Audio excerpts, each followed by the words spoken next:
tous, donc Julien Bers, ça fait maintenant plus de 30 ans que je pêche, dont 20-25 ans uniquement au carnassier.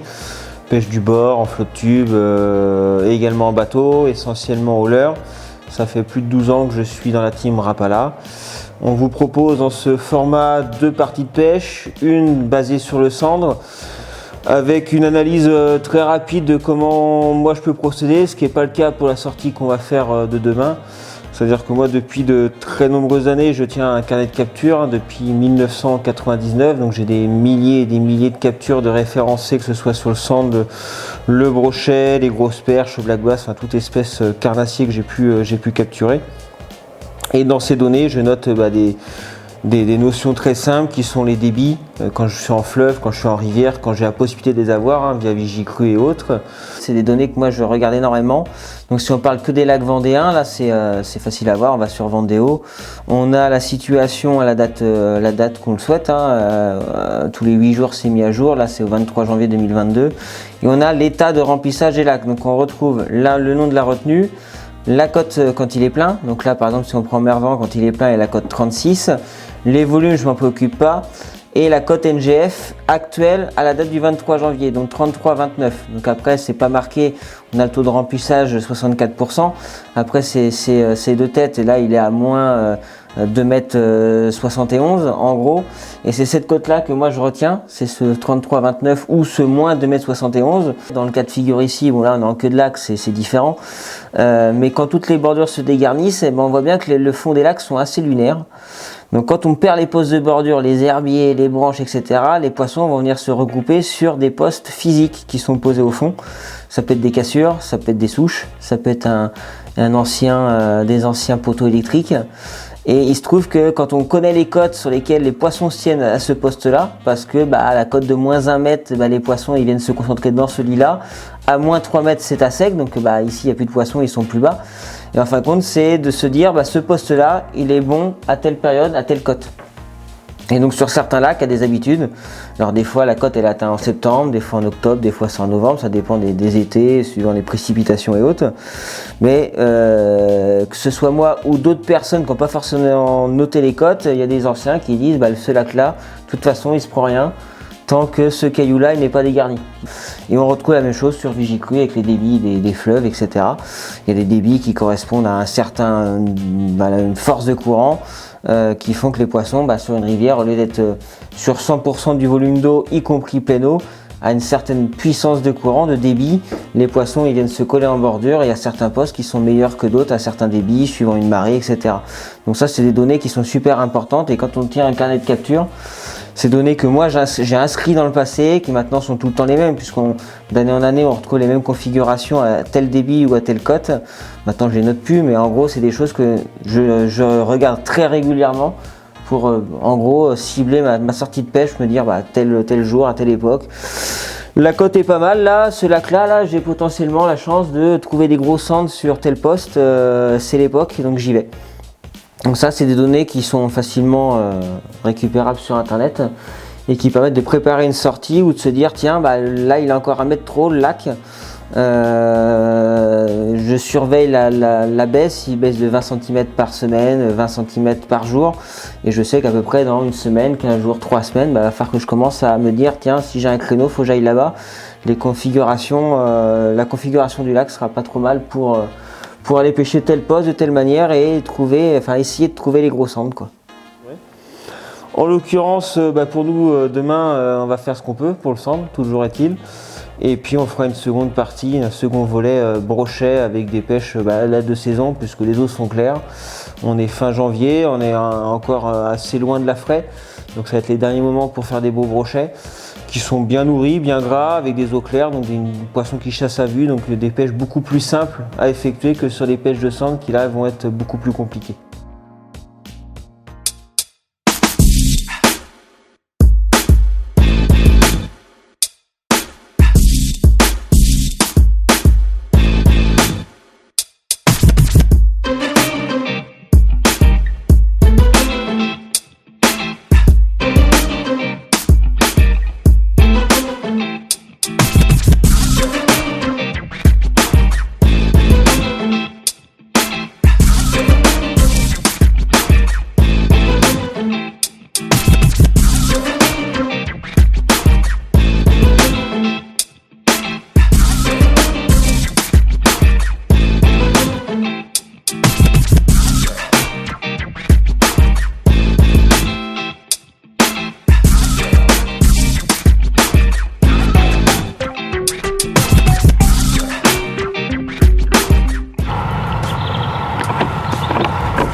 J'y ai pas cru.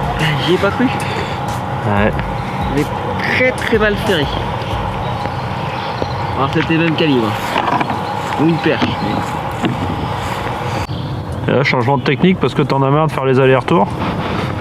Non mais vu que c'est pas des gros poissons et qu'ils se posent dessus ou c'est un petit leurre un peu 3 pouces, un peu flashy là pour voir. Et là je viens de faire Vertiliago, je sais à quoi linéaire. Il y a quand même quelques poissons qui sont posés. Hein. Non, je vais faire un dernier passage et après on bascule. J'ai l'impression que ça murmure en montant les couleurs un peu planant.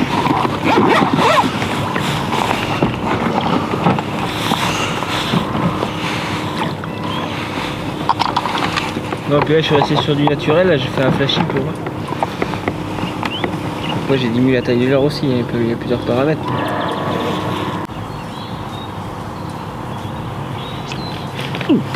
Et voilà. Éteint, coupé. C'est posé au fond, j'accompagnais bien là. Et au moment où j'ai vu comment ça animait, j'avais le poisson qui. Ça a dû se poser au fond, il a dû juste venir. Paf.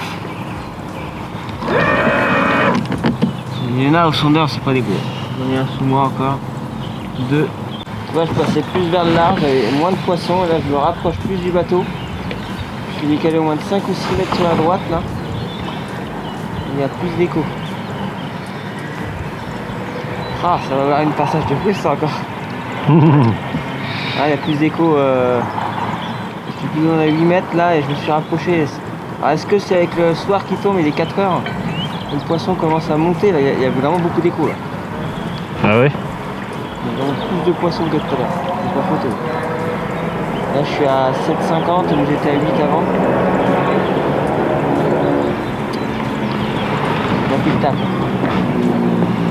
J'ai fait l'entrée tout à l'heure. Là le poisson est décollé. On va aller voir en face après. Suivant ce qui se passe en face, ça vaut peut-être le coup de revenir là après. Ouais. Il y a des choses qui vont se passer. Après le poisson va peut-être bouger, hein, mais si ça reste là, il va se passer des choses.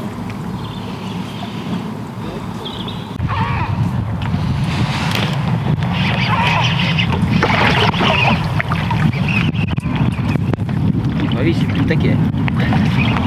Donc, canne en l'air.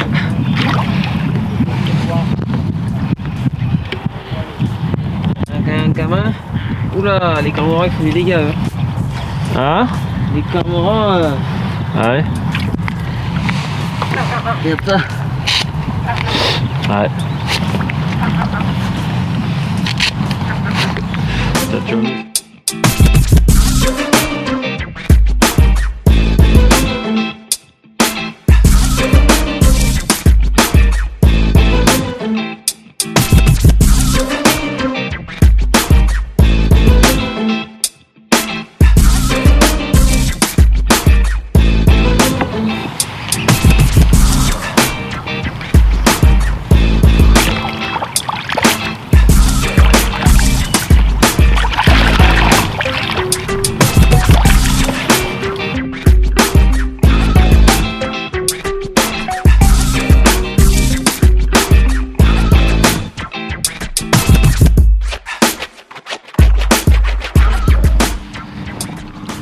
Stressé. Ça. Ah.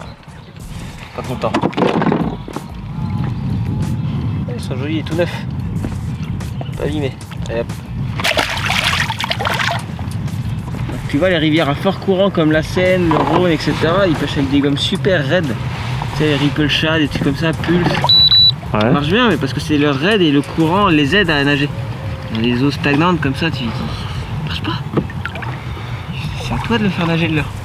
Si tu veux qu'il nage, on va mettre des gommes tendres.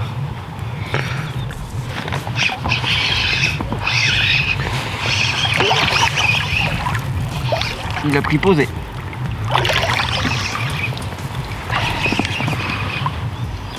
Une perche. Là-dedans. Il est posé dessus. Ah, il s'est posé dessus. Hé, c'est vert. Ah, il dit qu'ils sont cons là.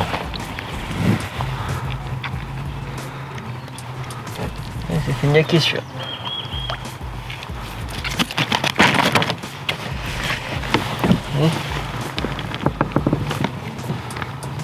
Ouais. Petit gamin.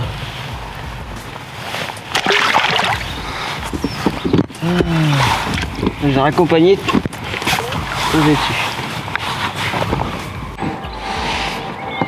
Je serais quand même pas contre un 90. Hein. Moi non plus. Moi non plus, j'aimerais bien. Alors, il y a eu des bonnes conditions, je tombais sur les spots à 90, mais là, j'étais voué à faire capote. Dans les canaux, là on aurait fait...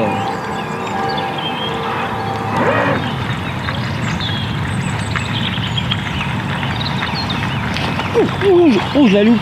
Oh, je le loupe. Oh, je te touche. Oh, oh ce bâtard. Oh, ce bâtard. T'as vu la touche, là? Ah là là, c'est... Ah.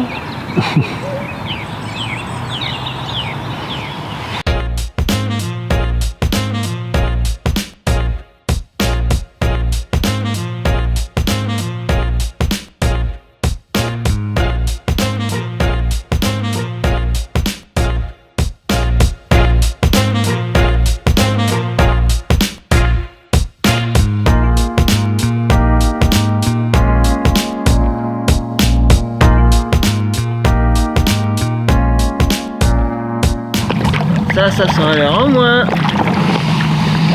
Oh oui, oui, oui, oui, oui. Ah oui, oui.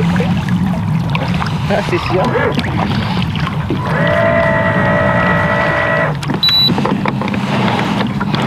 Oh, le doigté du chef.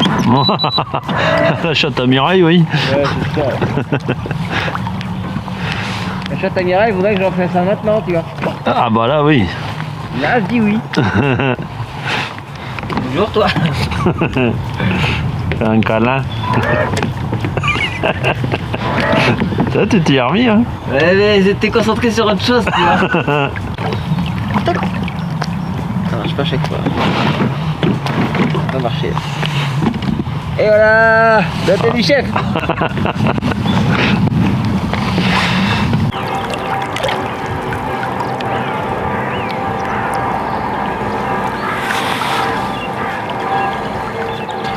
Putain, depuis tout à l'heure, il est avec ses cloches, l'autre. Il est suspendu dessus. Il est bloqué quand même. Il fait yo-yo. Il me tourne en rond, le gars. Aidez-moi, mais on n'entend pas quoi.